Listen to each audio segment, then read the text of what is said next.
Хайырлы иртә. Татарстан дәүләт телевидениесенең яңалыклар чыгарылышын башлыйбыз. Студияда Гөлназ Ибрахимова. Россия президентын сайлау башланды. Беренче тапкыр сайлау 3 көнлек режимда уза. 1 сәгатьлек Татарстанда сайлау участоклары ачылды. Татарстанда тавыш бирүне 65 территориаль, 2722 участок сайлау комиссиясе 45 вакытлы сайлау участогы тәэмин итә. Тавыш бирү барышын күзәтүчеләр 16 меңнән артык. Сайлау участокларында тантаналы чаралар оештырылган.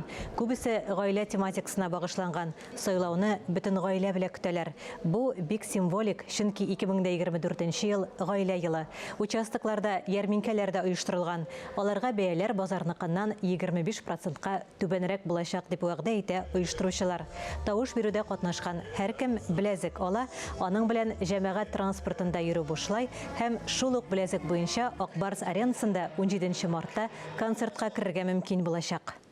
Яшел Үзән районының Яңа Тура авылында Яңа Тура дип исемләнгән мәчет ачылды.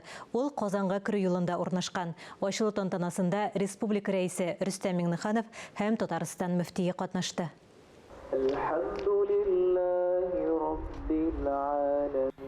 Азан тавышына халык җыела. Яңа Тура авылында зур вакыйга мәчет ачылышы. Аны төзү турындагы карар мөселман мәхәлләсе төзелгәннән соң 2013 елда кабул ителгән. 2020 елда беренче ташы салына. Мен бана лиллаһи масҗидан, кем Аллаһ ризалыгы өчен мәчет булдырса, төзесә, катнашса, баналлаһу лаху мислаху фил җаннah. Баналлаһу лаху мислаху фил җаннah. Шундый ук сыйфатта Аллаһ Субханаһу ва Тааля җәннәттә аңа бер йорт бүләк итәр. Бу авылда бик кирәк иде, халык аны сарады, бик китте. Мин барыгызга да рәхмәт әйтәм, ушкан өчен, ярдәм өчен. Менә шунда кереп намаз укып чыгасы килә. Алла бирсә, әлхәмдүлиллаһ. Менә Йолаларны, дини йолаларны үтәп торыр өчен кирәк инде. Яшьләрне менә шу аларны якынына дингә китерергә. Авыл халкы һәр вакытта ярдәмгә ашкынып торды. Менә ул бик матур күренеш хәзергесе вакытта. 3 катлы мәчет 250 кешегә исәпләнгән. Инде беренче ифтарда оештырылды. Мәчетнең үзәгендә бизәлгән яктыртылган михраб, заманча яктырткычлар һәм үзәктәге бизәкле келәм игътибарны җәлеп итә. Төзелеш эшләре хәйриячеләр көче һәм Татарстан рәисе каршындагы мәдәниятне үстерүгә ярдәм фонды белән алып барылды. Ачылу тантанасында Рөстәм Миңнеханов һәм Татарстан мөфтие Камил хәзрәт Сәмигуллин катнашты. Мәхәллә халкы белән бергә алар беренче намазны укыды. Бу зур хезмәт, моңа кемдер акча биргән, кемдер төзегән, кемдер ярдәм иткән. Һәммәгезгә дә кем шушы мәчетне булдыруда көч куйган, әлбәттә район җитәкчеләренә, шушы медициналарга барсына да зур рәхмәтләр. Игелекле сәгатьтә булсын, мондый мәчетләребез күп булсын, дөньялар тыныч булсын.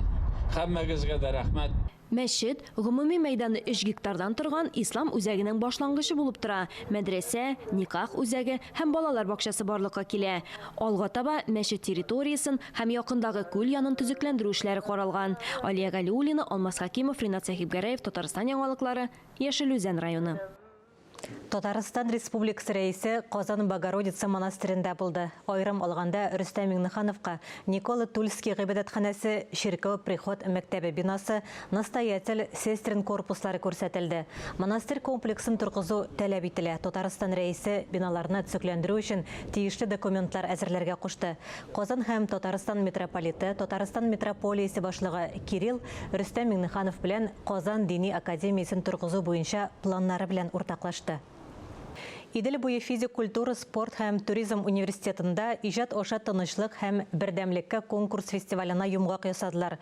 Ул Сочида тәмамланган Бөтендөнья яшьләр фестиваленә багышланды. Башта махсус стипендияләргә ия булган студентлар арасында конкурста җиңүчеләрне бүләкләделәр.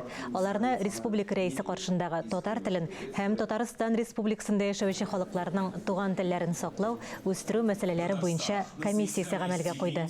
Милли мәдәниятне үстерүгә керткән өлешләре өчен 100 стипендиат үз бүләкләрен алды. Конкурс фестивальда 40 меңнән артык студент катнашты. Конкурста катнашучыларның иҗатын профессиональ артистлар һәм мәдәният эшлеклеләреннән торган жюри бәяләде. Гала концертта Татарстанның 900 югары уку йорты студенты, шулай ук дөньяның 55 иленнән бөтен дөнья яшьләр фестивалендә 100 кеше катнашты. Җиңүчеләргә акчалата сертификатлар тапшырылды. Шундый җәмәгать шалып барганыгыз өчен сезгә мин бик рәхмәтлемен. Инде мөмкин булганында әлбәттә инде туган телебезне сакларга тырышырга кирәк, чөнки татар теле безнең республикабызда икенче дәүләт теле. Инде Татарстаныбызны яратабыз икән, инде татар егетләре, кызлары үзенең туган телен хөрмәт итеп, аны якын итеп, аның кадерен белеп, аның матурлыгын, аның әдәби нәфислеген сокланып, яратып, аны сакларга тырышырга тиеш. Инде әз генә аңа да өлеш кертсәгез, мин сезгә тагын да рәхмәтле булам. 16 марттан Казанда традицион язгы авыл хуҗалыгы ярминкәләре башлана. Алар 28 апрельгә кадәр дәвам итә. Шәһәр халкына азык-төлек продукциясын социаль бәяләр буенча тәкъдим итәләр. Атна саен сәүдә шимбә көннәрендә Казанның 14 мәйданчыгында планлаштырылган. Ярминкәгә иртәнге 6-дан көндезге сәгать 1-гә кадәр барырга мөмкин. Үз продукциясын Татарстан Республикасының 22 муниципаль районы, шулай ук республиканың агросәнәгать комплексының 19 оешмасы тәкъдим итә. Эфирда яңалыклар программасы дәвам итәбез. Танылган каләм иясе Рәмис Латыповның хикәяләре тупланган беренче китабы дөнья күрде.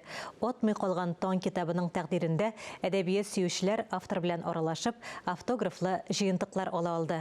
158 битлек кесә китабын вендинг аппаратларында, Казан утлары нәшриятында һәм маркетплейсларда сатып алып булачак. Кыскалыкта осталык Рәмис Латыповның яңа чыккан китабы турында да шулай диергә була. 158 битлек кесә китабында 4 хикәя, һәрберсе чын барлыкка нигезләнгән. Фәнис Җиһанша авторның язу стилен Әмирхан Еникинеке белән чагыштыра. Кеше белән шул ук вакытта җанварларның да психологик кичерешләре тәмле итеп үзенчә бирелгән. Мин аны хәтта Әмирхан ага Еникинең әсәрләре белән чагыштырыр идем. Рәмис бәлки аны үзе дә сизмәгәндер, ләкин менә шул безнең аксакалларыбызның каләм почерге анда бик нык сизелде. Атылмый калган таң тәкъдирендә хикәядән үзек тыңлап, авторның иҗатын яратучылар шаян викторинада бүләкләр дә атты. Авыз ачу өчен җимешләр һәм әлбәттә өр-яңа китаплар.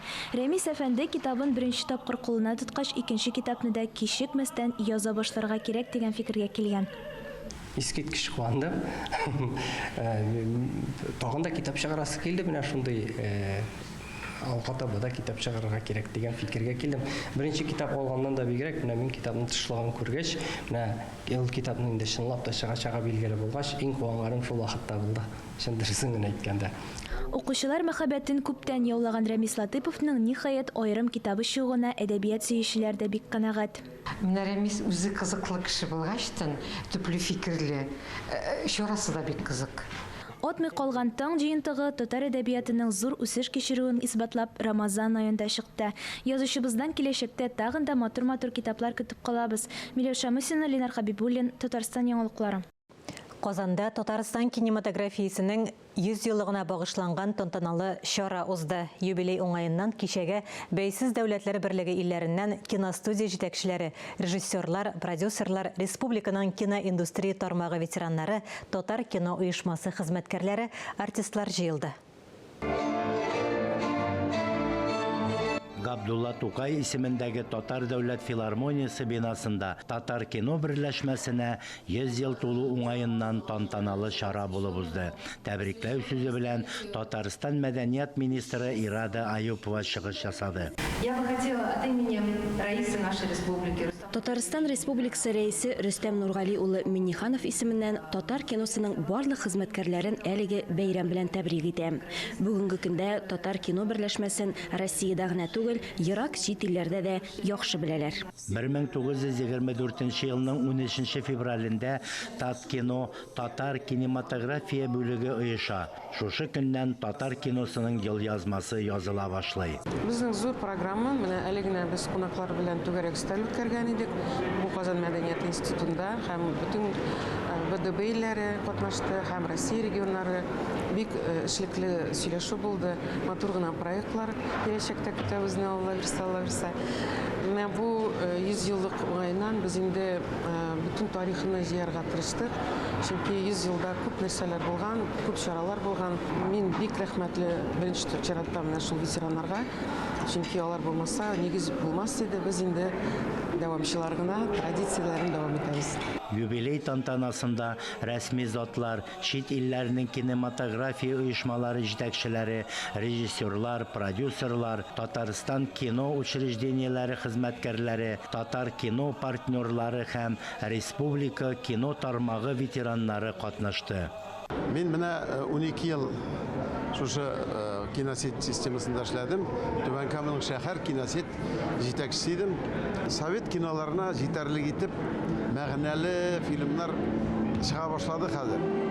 Менә үзебезнең татар киносында да менә мин исәнмесезне карадым, Ядәшне карадым. Жанга май булып ята. Нидер менә казак киноларына ашап китте. Милли төс ала башлады. Юбилей уңайыннан Татар кино оешмасы җитәкчесе Миләүшә Айтугановага Татар кино оешмасының алдынгы хезмәткәрләренә рәхмәт белдереп истәлекле бүләкләр тапшырылды. Фаеда Тат кино берләшмәсенең тарихына багышланган күргәзмә дә оештырылды. Фәннур Хәсәнов, Фәрит Җәләли, Татарстан яңалыклары. Бүгінге шулар иде. Берничә минуттан эфирыбызны хәерле көн Татарстан тапшыруы дәвам итә. Без яңалыклар иҗат төркеме саубуллашабыз. Бүген изге Рамазан аеның 5нче көне. Ифтар вакыты 17 сәгать 48 минутта. Үзегезне һәм якыннарыгызны саклагыз, исән, имин булыгыз.